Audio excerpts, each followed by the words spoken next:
Himachal news 24/7। आज घुमारवीं क्षेत्र के तहत आने वाली कुठेड़ा पंचायत में कुठेड़ा बाजार से कुठेड़ा स्कूल तक पूर्व में सदर विधायक रहे बब्बर ठाकुर और सैकड़ों कार्यकर्ताओं ने तानाशाही भाजपा सरकार की गलत नीतियों के विरोध में कैंडल जुलूस निकालकर और भाजपा विरोधी नारे लगाकर पूरे बाजार में गर्मजोशी से भाजपा की केंद्र सरकार का विरोध किया।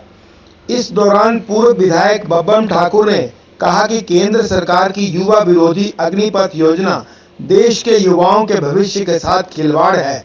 देश में इस योजना से फैले आक्रोश में 66 युवाओं की मौत होना सरकार के लिए कोई अच्छे संकेत नहीं है।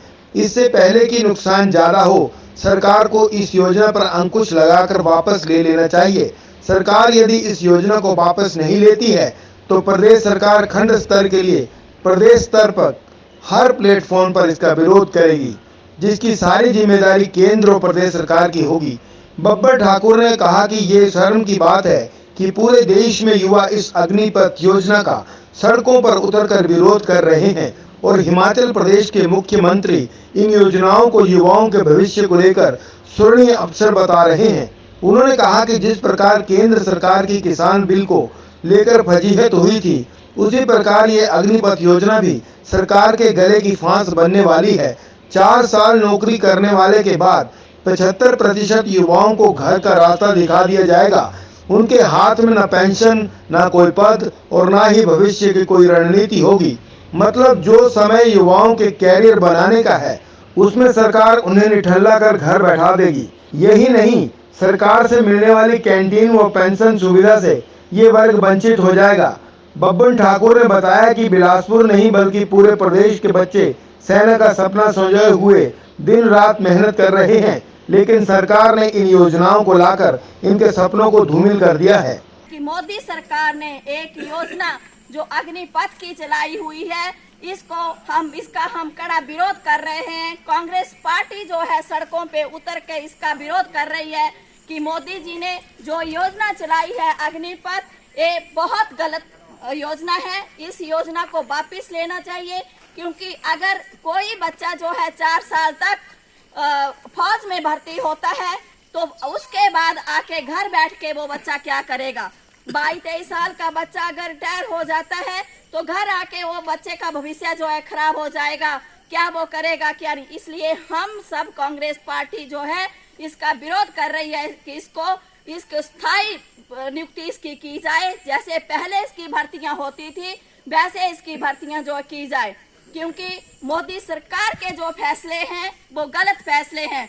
इन्होंने नोटबंदी की तो इसको भी लोगों ने नकारा।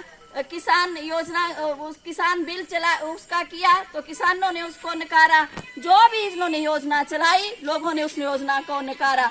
आज अग्निपथ है, कल को बिजली बोर्ड को भी 4 वर्ष का कर देंगे, बिजली बिल कर देंगे, PWD का कर देंगे।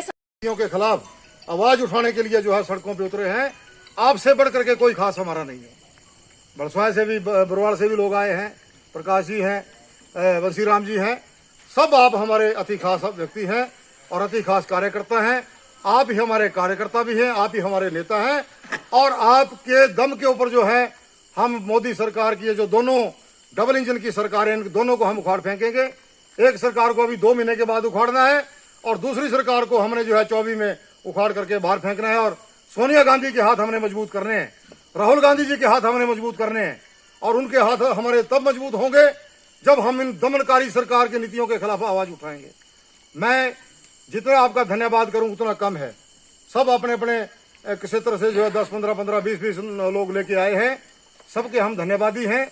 आपने भारतीय जनता पार्टी की इस मोदी सरकार ने जो नौजवानों के ऊपर जो है कुठाराघात किया है, युवाओं की नौकरियों के साथ जो है खिलवाड़ किया है, बच्चों का शोषण किया जा रहा है।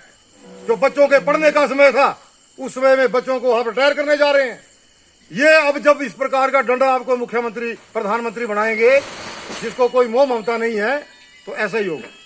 इसलिए हम जनता को आग्रह करना चाहते हैं, उनसे आग्रह करना चाहते हैं कि आने वाले 24 में इस प्रकार के डंडों को जो है महत्व ना दें। जब डंडों को हम महत्व देंगे तो उनके पास ना कोई मोह है, ना कोई ममता है, ना कोई बच्चा है, ना बीवी है। तो उनको क्या मालूम है कि युवाओं को क्या दर्द है, नौजवानों के दर्द को वो क्या जानते हैं।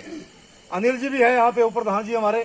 तो बस यही है कि भाई जहाँ जहाँ नजर पड़ रही है वो ऐसा नहीं समझे कि भाई मेरा नाम पुकारा नहीं। तो सब आदरणीय हैं। मैं ये कह रहा हूँ कि जब इस प्रकार का प्रधानमंत्री हम बनाएंगे जिसके ना घर है ना बीबी है ना बच्चे हैं, वो हिंदुस्तान के नौजवानों की दर्द को क्या समझता है? वो झुग्गी झोपड़ी के अंदर पढ़ने वाले बच्चे के दर्द को क्या समझता है? वो माँ बाप को उनकी दर्द को कैसे समझेगा जो बड़ी मुश्किल से दिन में दिहाड़ी लगा करके बच्चों को पालता है, पढ़ाता है, उनको फीस देता है, और उसके बाद जो है जब सरकार की नीति को देखते हैं तो 4 साल के बाद आप रिटायर होके आ जाओ। तो इस प्रकार का फैसला मुगलों के समय में नहीं हुआ, इस प्रकार का फैसला अंग्रेजों के समय में नहीं हुआ। ये कांग्रेस पार्टी थी जिसने इस देश को बनाया। जवाहरलाल नेहरू की बात करते हैं बार बार मोदी साहब।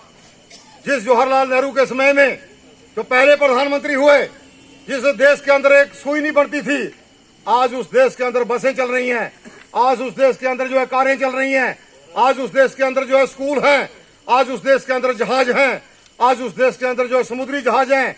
अब मोदी साहब कहते हैं कि मैं तो जो है चाय बेच करके प्रधानमंत्री बना, तुम भी चाय पकौड़े तलो। अरे मोदी साहब, आप ये बताइए कि जिस रेलवे स्टेशन के ऊपर आप पकौड़े और चाय बेचते थे, वो रेलवे स्टेशन आखिर बनाया किसने? वो रेलवे स्टेशन भी जो है वो जवाहरलाल नेहरू ने बनाया, वो रेलवे स्टेशन जो है इंदिरा गांधी ने बनाया। वो जहाज, जिस जहाज के ऊपर जो है पूरे भारतवर्ष का भ्रमण करते हैं, वो जहाज जिसके ऊपर जो है अपने पूरे संसार को घूम दिया, हिंदुस्तान के पैसे को खर्च कर रहे हैं, उसका दुरुपयोग कर रहे हैं, वो जहाज भी जो है इंदिरा गांधी ने बनाए, वो जहाज भी जो है जवाहरलाल नेहरू ने बनाए, वो जहाज जो है लाल बहादुर शास्त्री ने बनाए, वो जहाज जो है वो राजीव गांधी ने बनाए। आप तो है देश की संपत्तियों को बेचने में लगे हैं। 109 ट्रेनें बेच दी आपके मोदी ने। हिमाचल न्यूज 24/7 के लिए बिलासपुर से विनोद चड्ढा की रिपोर्ट।